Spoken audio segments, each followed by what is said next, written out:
சித்தம் கொண்டவராய் உன் பக்கத்தில் நடந்து வருகிறார். உன்னை ஆசீர்வதிக்க போகிறார். தம்முடைய ரத்தத்தினாலே உச்சந்தலை முதல் உள்ளங்கால் வரைக்கும் உன்னை கழுவி பரிசுத்தப்படுத்த சித்தம் கொண்டுகிறார். ஆலயத்துக்கு போனாலும் அசிங்கமான பார்வை, தெய்வமே என்னுடைய சகோதரியை பார்த்தால் கூட எனக்கு பரிசுத்தமான எண்ணம் வருவதில்லை என்று கண்ணீர் விட்டுக் கொண்டிருக்கிற சகோதரா, இன்றைக்கு தேவாதி தேவன் உன் பக்கத்தில் நின்று கொண்டிருக்கிறார். உன்னை ஆசீர்வதிக்க சித்தம் கொண்டிருக்கிறார். நீ என்ன செய்ய போகிறாய்? நீ வந்த விதமாகவே திரும்பி போக சித்தமா உனக்கு? வேண்டாம். இன்றைக்கு நான் ஒரு தீர்மானம் எடுக்கிறேன். என்னை ஆசீர்வதியும் தெய்வமே, என்னை ஆசீர்வதியும். நான் பழைய வாழ்க்கைக்கு நான் போகக்கூடாது. பரிசுத்தம் இல்லாத எந்த ஜீவித்துக்கு நான் போகக்கூடாது. ஆண்டவரே, தவறான புத்தகங்கள் படிக்க எவ்வளவு ஆசைப்பட்டேன். இன்றைக்கு நான் அதை விட்டு விடுகிறேன். நாவல்கள் வாசிப்பதை விட்டு விடுகிறேன். அசிங்கமான ஆபாசமான படங்களை பார்ப்பதை நான் விட்டு விடுகிறேன். என் ஜீவத்தை இன்றைக்கு நீர் எடுத்துக்கொள்ளும் இயேசு சுவாமி, என்னை பரிசுத்தப்படுத்தும் என்று சொல்லி தீர்மானத்தோடு ஜெபம் பண்ணிக்கொண்டே இருப்போம். ஜெபம் பண்ணிக்கொண்டே இருப்போம். கர்த்தர் உன்னை ஆசீர்வதிப்பார். தயவுசெய்து சொல்லுகிறேன், யார் தீர்மானம் எடுக்கவில்லையோ அவர்கள் உட்கார்ந்து விடுங்கள். அவர்கள் உட்கார்ந்து விடுங்கள். மற்றவங்க நிக்கிறாங்கன்றதுனால தயவுசெய்து நிக்காதீங்க. நீங்க உங்களுடைய மனசாட்சிக்கு பிரகாரம் நீங்க தீர்மானம் எடுத்து வைங்க. அப்ப கர்த்தர் உங்களை ஆசீர்வதிக்கதை நீங்க பார்க்கலாம். உண்மையான தீர்மானம் எடுத்தவர்களை கர்த்தர் நிச்சயமாக ஆசீர்வதிப்பார். ஒரு புது பலனை உங்களுக்கு தருவார். கர்த்தர் உங்களை ஆசீர்வதிக்கட்டும். சமயம் கலந்து போகிறது. ஆகவே நான் ஜெபித்து நான் உங்களை அனுப்புகிறேன். எழுந்து நிற்கிறவர்களுக்காக, தீர்மானம் எடுத்த வாலிப தங்கச்சிகளுக்காக, தம்பிமார்களுக்காக, தானியேல் தீர்மானம் எடுத்தது போல நீ தீர்மானம் எடுப்பாயா? சகையை தீர்மானம் எடுத்தது போல தீர்மானம் எடுப்பாயா? கர்த்தாவே, என்னை நான் தீட்டுப்படுத்த நான் விரும்ப மாட்டேன். எந்த இடத்துல பாவம் இருக்கிறதோ அந்த இடத்துக்கு நான் போக மாட்டேன். தீர்மானம் பண்ணிக்கொள். என் கண்களை பரிசுத்தப்படுத்தும் சுவாமி. இனிமேல் என்னுடைய கண்களில எந்த ஆபாசமான காரியத்தை பார்க்க நான் துணிய மாட்டேன். என் கண்களுக்கு ஒரு காவல் வையும். தாவீது கேட்டான், என் இருதயத்துக்கு காவல் வையும் என்று அவன் கேட்டான். அதே போல கேள். என் கைகளுக்கு காவல் வையும், என் கால்களுக்கு காவல் வையும், என் இருதயத்துக்கு காவல் வையும் என்று கேள். இயேசு இப்பொழுது உனக்கு ஒரு காவல் தருவார். ஒரு காவலாளியை தூதனாக உன் பக்கத்தில் அனுப்புவார். உன் கரங்களை பரிசுத்தப்படுத்திக் கொள். தீர்மானம் பண்ணு. இயேசு இப்பொழுது உன்னை ஆசீர்வதிக்கட்டும். ஜெபிக்கலாமா? Thank you Jesus. கிருபை நிறைந்த கர்த்தாவே, வாலிபர்களை நேசிக்கிற என் தகப்பனே, இந்த வாலிபர்களுக்காகவே இந்த கூட்டத்தை நீர் ஏற்பாடு செய்திருக்கிறேன் என்று நான் நம்புகிறேன் கர்த்தாவே. எங்கோ போக வேண்டியவர்கள் இன்றைக்கு பல இடங்களுக்கு போக வேண்டும் என்று தீர்மானித்த அநேக வாலிபர்களை நீர் அன்போடு அழைத்து கட்டாயப்படுத்தி கூட்டி வந்தீரே. இதற்காக தான் கர்த்தாவே, நன்றி தெய்வமே, நன்றி. நன்றியோடு கூட துதிக்கிறேன் சுவாமி. எழுந்து நிற்கிற இந்த வாலிப உள்ளங்களுக்கு பலவிதமான இந்த சரீரத்தினுடைய எண்ணங்களால வேதனைப்பட்டு துடியாய் துடித்துக் கொண்டிருக்கிற, புழுவை போல வேதனைப்பட்டுக் கொண்டிருக்கிற அநேக தங்கச்சிமார்களும் தம்பிமார்களும் நிற்கிறதை தயவு செய்து பாரும் இயேசு சுவாமி. யார் யாருக்கு எந்தெந்த விதமான சோதனைகள் இருக்கிறதோ, எந்தெந்த விதமான பாவங்கள் இருக்கிறதோ, அந்த பாவங்கள் எல்லாம் நீர் மன்னித்து அந்த சோதனையிலிருந்து விடுவிக்க வேண்டும் என ஜெபிக்கிறேன். ஜன்னலை திறந்தாலும் சோதனை, கதவை திறந்தாலும் சோதனை, ரோட்டிலே நடந்தாலும் சோதனை. தெய்வமே, இந்த மக்கள் எங்கு போவார்கள் இயேசு சுவாமி? எங்கு போவார்கள்? நீரவளுக்கு காவலாக இல்லாமல் போனால் இவருடைய வாழ்க்கை மீண்டுமாய் பாவத்தில் விழுந்து விடும் இயேசு சுவாமி. இந்த நிமிஷம் முதல் அவர்கள் எடுத்த தீர்மானத்தின்படி அவருடைய ஆவிக்குரிய ஜீவியத்தை நீர் பரிசுத்தப்படுத்தும் இயேசு சுவாமி. எண்ணங்களை பரிசுத்தப்படுத்தும், பேச்சுகளை பரிசுத்தப்படுத்தும். ஆண்டவரே, தானியேல் தேடிக்கொண்டது போல நல்ல ஆவிக்குரிய நண்பர்களை இவளுக்கு நீர் தர வேண்டும் நான் ஜெபிக்கிறேன். கூடி கூடி ஜெபிக்கத்தக்கதான ஒரு நேரங்களை நீர் தர வேண்டும் நான் ஜெபிக்கிறேன். ஜெபிக்கிற நல்ல ஒரு ஐக்கியத்தை இவளுக்கு தர வேண்டும் நான் ஜெபிக்கிறேன். இவளை கைவிடாதரும் இயேசு சுவாமி. மறுமுறை நான் இவளை காணுவேன் என்றால் உமக்கு சித்தம் உண்டானால் நாதா, பரிசுத்தமான ஒரு சூழ்நிலையிலேயே இவளை கண்டு உம்மை துதிக்கத்தக்கதான ஒரு சந்தர்ப்பத்தை நீர் தரமாட்டீரா என்று நான் கெஞ்சி கேட்கிறேன் இயேசு சுவாமி. இந்த மக்களுடைய கரங்களிலே பிடித்து தருகிறேன்.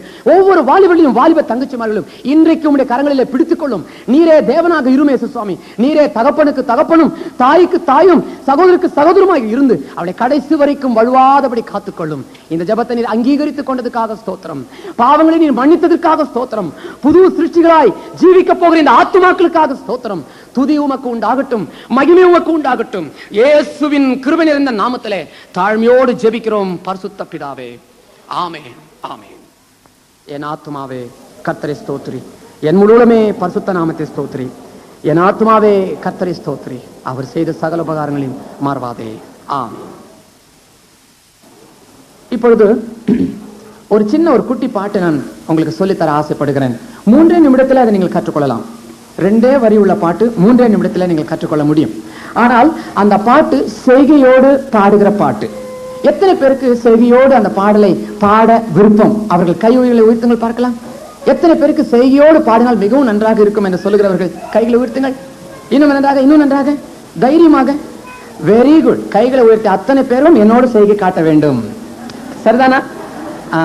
கைகளை உயர்த்தி காட்டினால் மாத்திரம் போதாது, நீங்களும் செய்கையோடு பாட வேண்டும். நீங்கள் கைகளை உயர்த்தி இருக்கிறீர்கள். ஆகவே நீங்கள் ஒப்புக்கொண்ட அந்த பிரமாணத்தின்படி கைகளை உயர்த்தி நம் கைகளை செய்கையோடு நாம் பாடலாம். சின்ன குட்டி பாட்டு. சாத்தான் உன்னை கண்டால் விடமாட்டான், இயேசுசாமி பேரை சொன்னால் தொட மாட்டான். அவ்வளவுதான், குட்டி பாட்டு. பாத்தீங்களா, ரொம்ப நீட்டா இல்ல. நீங்க ரொம்ப நேரம் மூச்சு இழுத்து பாடணும்னு அவசியமே இல்லை. குட்டியே பாட்டு, 2 லைன். சாத்தான் உன்னை கண்டால் விட மாட்டான், இயேசுசாமி பேரை சொன்னால் தொட மாட்டான். முதல்ல பாட்டை கத்துக்குவோம், அப்புறம் செய்கை பாடலாம். சாத்தான் உன்னை கண்டால் விட மாட்டான், சாத்தான் உன்னை கண்டால் விட மாட்டான், இயேசுசாமி பேரை சொன்னால் தொட மாட்டான், இயேசுசாமி பேரை சொன்னால் தொட மாட்டான். சாத்தான் உன்னை கண்டால் விட மாட்டான், சாத்தான் உன்னை கண்டால் விட மாட்டான், இயேசுசாமி பேரை சொன்னால் தொட மாட்டான், இயேசுசாமி பேரை சொன்னால் தொட மாட்டான். பாடலாமா? பாடுங்க எல்லாரும். சாத்தான் உன்னை கண்டால் விட மாட்டான், சாத்தான். நல்லா உயரப்படுங்களேன். சாத்தான் உன்னை கண்டால் விட மாட்டான், இயேசுசாமி பேரை சொன்னால் தொட மாட்டான், இயேசுசாமி பேரை சொன்னால் தொட மாட்டான். சரி பாருங்க, சாத்தான் சொல்லும் போது 2 கொம்பு இருக்கும் இல்லையா? சரி பார்க்கலாம். இப்ப எத்தனை பேர் கொம்பு வைக்கிறீங்க? கை உயர்த்தினவங்களா ஜம்பமா கை ஊத்துனீங்க பாத்தீங்களா? இப்ப கை ஊத்து பார்க்கலாம். எங்க சண்டே ஸ்கூல் டீச்சர்ஸும் சின்ன பிள்ளைங்க எல்லாம் நானே டாக்டர் தானே, நான் கை வைக்கிறேன்னு நீங்க ஏன் வைக்க கூடாது? ரைட், இதுதான் கொம்பு. சில கொம்பு இப்படி மடங்கி இருக்குது. ஏன்? கொம்புனா நல்லா நீட்டமா நல்லா நேரா இருக்கணும். ரைட். இப்ப நான் செய்கை பாடு. இப்ப யாரும் செய்ய வேண்டாம், எல்லாம் கீழே தொங்க போட்டுடுங்க. நான் செய்கையோட பாடுறேன், அப்புறம் நீங்க என்னோட கூட செய்கை போட்டு பாடணும். வீட்டுக்கு போனோம்னா உங்க பிள்ளைங்களுக்கு கத்துத்தாங்க, முடியுமானா உங்க புருஷனுக்கும் கத்துத்தாங்க. அதனால ஒண்ணும் தகராறு வரப்போறது இல்ல. சரி பாடு. நான் செய்கை போட்டு காமிக்கிறேன், நீங்க பாடிங்க, பாடலாம். அதுக்கப்புறம் நான் சொல்லும் போது என்னோட சேர்ந்து நீங்க பாடலாம். சாத்தான் சொல்லும் போது 2 கொம்பு வச்சு பல்லு காமிப்பாங்க. நான் இப்படி பாடுறேன். சாத்தான் உன்னை கண்டால் விட மாட்டான், சாத்தான் உன்னை கண்டால் விட மாட்டான், இயேசுசாமி பேரை சொன்னால் தொட மாட்டான், இயேசுசாமி பேரை சொன்னால் தொட மாட்டான். நான் ஒரு ஊழியக்காரனுக்கு டிரான்ஸ்லேஷனுக்காக ஒரு ஊழியக்காரர் வந்திருந்தார். அவரும் நானும் ஒரு ரூம்ல படுத்திருந்தோம். படுத்துன்னு என்னுடைய கோட்டு என்னுடைய பேண்ட் எல்லாம் ஒரு ஆங்கர்ல மாட்டி, கோட்டை ஆங்கர்ல மாட்டி, பேண்ட் துணி அப்படி தொங்க விட்டு ராத்திரி படுத்திருந்தோம். இவர் ராத்திரி திடீர்னு 2 மணிக்கு லபது போன்னு கத்துறாரு. ஒருத்தன் நிக்கிறான், மேல நிக்கிறான், தலையை காணும்ன்றாரு. கடைசியில பார்த்தாக்கா அது ஏன் கோட்டு தான், ஏன் பேண்ட் தான் அது. அந்த மாதிரி பயப்படுறவங்க எத்தனையோ பேர் உண்டு இல்லையா? சாத்தானை கண்டு நம்ம பயப்படவே கூடாதுங்க. அப்படி பயப்படுறவங்களுக்கு தான் அநேக பிரச்சனை. பில்லு சூனியம், பிசாசு பிடிக்கிறது, இதெல்லாம். பயப்படாதவங்களுக்கு, கர்த்தருடைய பிள்ளைங்களுக்கு பயனத்துக்கு வேதவசனம் சொல்லுது. யோவான் எழுதின சுவிசேஷம் 10ஆம் அதிகாரத்துல, என் கைகளுக்குள் வந்தவனை யாருமே பறிக்க முடியாது. கர்த்தருடைய கைகளுக்குள் இருக்கிறவனை யாரும் பறிக்க முடியாதுங்க. நம்ம யாருடைய கையில் இருக்கிறோம்? வானத்தையும் பூமியும் உண்டாக்கின சர்வ சக்தி உள்ள கைகளில் இருக்கிறோம். அந்த கைகளுக்குள்ள வந்து ஒரு பிசாசு வந்து பிடிக்கணும்னாக்கா அது சாதாரண காரியமா? நிச்சயமா கிடையாது. நீ ஒண்ணு கையை விட்டு நீ வெளியே போயிருந்திருக்கணும், பழைய பாவத்துக்கு நீ போயிருக்கணும், ஜெபம் குறைஞ்சிருக்கணும், பைபிள் வாசிச்சிருக்கணும். அதனாலதான் பிசாசு பிடிக்கிறான். கர்த்தருடைய கைகளுக்குள்ள இருக்கிற வரைக்கும் உன்னை யாரும் தொட முடியாது. ஆகவே நமக்கு ஒரு தைரியம் வேணும்.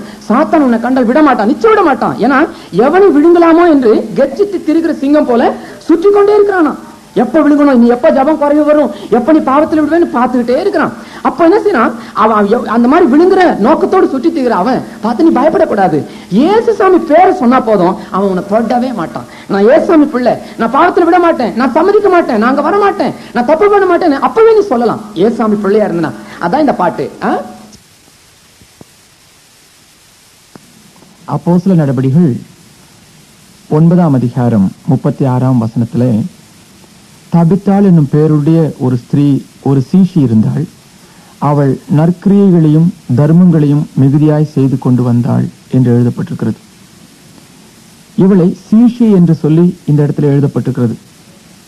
சீஷர்கள் என்று எப்படி சொல்லுகிறார்களோ அப்படி சீஷி என்று சொல்லி கூப்பிட்டார்கள். அதாவது தெய்வத்துக்கு ஒரு சீஷி, தொண்டு செய்கிறவள். தேவனுக்கு தொண்டு செய்கிறவளுடைய குணங்கள் என்ன? இரக்க குணம் மாத்திரம் போதாது, அதை காரியத்தில் செய்கிற ஒரு குணத்தையும் இவள் பெற்றிருக்கிறாள்.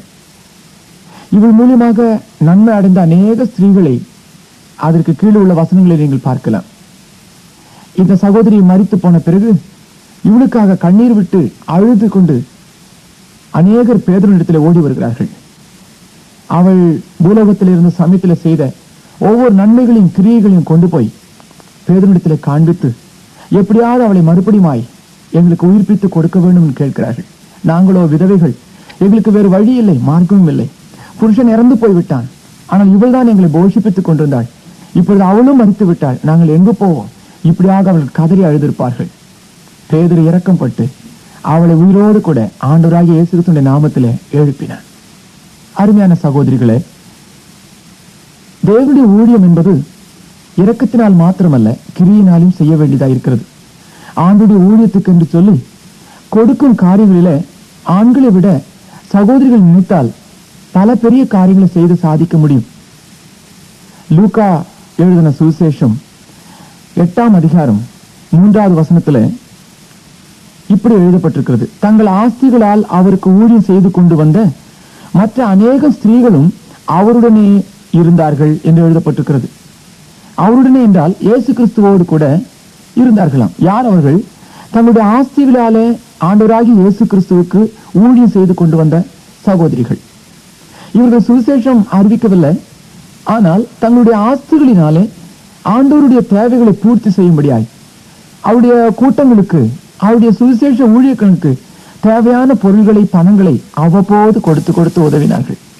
இப்பேற்பட்ட சகோதரிகளை ஆண்டவராகிய இயேசு தன் பக்கத்திலே வைத்திருந்தார், அவளை ஆசீர்வதித்தார்.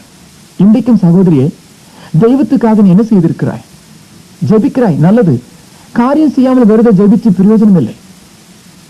லூக்கா எழுதின சுவிசேஷம் 6ஆம் அதிகாரம் 38வது வசனம் சொல்கிறது, கொடுங்கள், அப்பொழுது உங்களுக்கு கொடுக்கப்படும். எந்த அளவில் அளக்கிறீர்களோ அந்த அளவில் உங்களுக்கு அளக்கப்படும். இன்னைக்கு அநேக ஊழியங்கள் அநேக விதமான வசதிகள் இல்லாதபடி நின்று போகும் தருவாயில் இருக்கிறது. அதற்காக நீங்கள் என்ன பாரப்பட்டிருக்கிறீர்கள்? எத்தனையோ அநாதைகள் இருக்கிறார்கள், எத்தனையோ விதவைகள் இருக்கிறார்கள், எத்தனையோ கண்ணிழந்தவர்கள் இருக்கிறார்கள். அவர்களை குறித்தெல்லாம் நீங்கள் பாரப்பட்டு இப்படிப்பட்ட சுவிசேஷ ஊழியங்களுக்காக நீங்கள் பாரப்படுகிறது உங்களுக்கு நல்லது. அப்படிப்பட்டவர்களை கொடுக்கிற சுபாவம் உள்ளவர்களை ஆண்டவராகிய இயேசு பக்கத்தில் வைத்து அவளை ஆசீர்வதித்தார். லூக்கா சுவிசேஷம் 7ஆம் அதிகாரத்தில் பாருங்கள், ஒரு சகோதரனுடைய வேலைக்காரன் வியாதிப்பட்டிருக்கிறான், சுகப்படுத்த வேண்டும் என்று மூப்பர்கள் கேட்கிறார்கள். இயேசு தயங்கின போல இருக்கிறார். ஆனால் மூப்பர்கள் சொல்லுகிறார்கள், இவனை சுகப்படுத்த ஒரு காரியம் உண்டு, இவன் நமக்காக ஒரு ஆலயம் கட்டியிருக்கிறான். இந்த வார்த்தைகளை கேட்டவுடனே இயேசு சென்று அவனை சுகமாக்குகிறார். ஆமா, தேவ காரியங்களுக்காக கொடுக்கிறவர்கள், உதவுறவர்களை தேவன் அங்கீகரிக்கிறார், அவருடைய காரியங்களை ஆசீர்வதிக்கிறார். இன்றைக்கும் கூட சகோதரிகளாக சேர்ந்து கூட்டங்கள் கூட்டி பிரயோஜனம் இல்லை, காரியம் செய்கிற கூட்டமாக இருக்க வேண்டும். ஒருவருக்கொருவர் திட்டிக் கொள்கிறதில் பிரயோஜனம் இல்லை, காரியம் செய்கிறவர்களாக இருக்க வேண்டும். ஜெபித்து உங்களால் என்னென்ன செய்ய முடியுமோ அதையெல்லாம் திட்டமிடுங்கள். இப்படிப்பட்ட நற்கிரியைகளை செய்கிறவர்கள் சீச்சி என்று பெயரோடு கூட தேவன் உங்களை ஆசீர்வதிக்க முடியும். உங்கள் குடும்பத்தில் ஏதாவது பிரச்சனை வந்தாலும், மரணம் வந்தாலும், வியாதி வந்தாலும் தேவன் அதை மாற்றி உங்களுக்கு ஒரு ஆசீர்வாதமாக ஆக்கி தர முடியும். இந்த தபித்தாளுக்கு அப்படிப்பட்ட ஒரு ஆசீர்வாதம் கிடைத்தது உண்மையானால் இன்றைக்கு கேட்டுக்கொண்டிருக்கிற உனக்கும் அந்த ஆசீர்வாதம் கிடைக்கும். நீயும் அதே காரியத்தை செய்து பார். தேவன் கொடுக்கிறவர்களை கவனித்துக் கொண்டே இருக்கிறார், ஒவ்வொரு மக்களையும் கவனித்துக் கொண்டே இருக்கிறார். இன்றைக்கும் தபித்தாளின் ஆசீர்வாதம் உனக்கு வேண்டாமா? அவர் செய்தது போல நற்கிரியைகளை செய், ஒவ்வொரு காரியங்களும் ஆண்டவருக்காக செய். நிச்சயமாய் தேவன் உன்னையும் உன்னுடைய குடும்பத்தையும் இதன் மூலமாக ஆசீர்வதிப்பார். அது மாத்திரமல்ல, உனக்கு ஒரு சீஷி என்கிற ஒரு பெயரையும் தேவன் நிச்சயமாய் உனக்கு கொடுப்பார். இந்த சகோதரனுடைய பெயர் வேத புத்தகத்திலே தெளிவாக குறிப்பிடப்பட்டிருக்கிறது. அந்த இடத்துல அவருடைய பெயர் பொறிக்கப்பட்டு விட்டது. இன்றைக்கு உன்னுடைய பெயரும் ஜீவ புஸ்தகத்தில் எழுதப்பட வேண்டும் என்றால் சகோதரியாக சேர்ந்து, சகோதரிகளாக சேர்ந்து ஆண்டுடைய நாமத்தை மகிமைப்படுத்துவதற்காக எதை செய்ய முடியும் என்று யோசிக்கிறாயோ அதையெல்லாம் உன் கைக்கு வந்ததை பலமாக நீ செய், தயங்காதே. ஆண்டவனை ஆசீர்வதிப்பாராக. ஆமென்.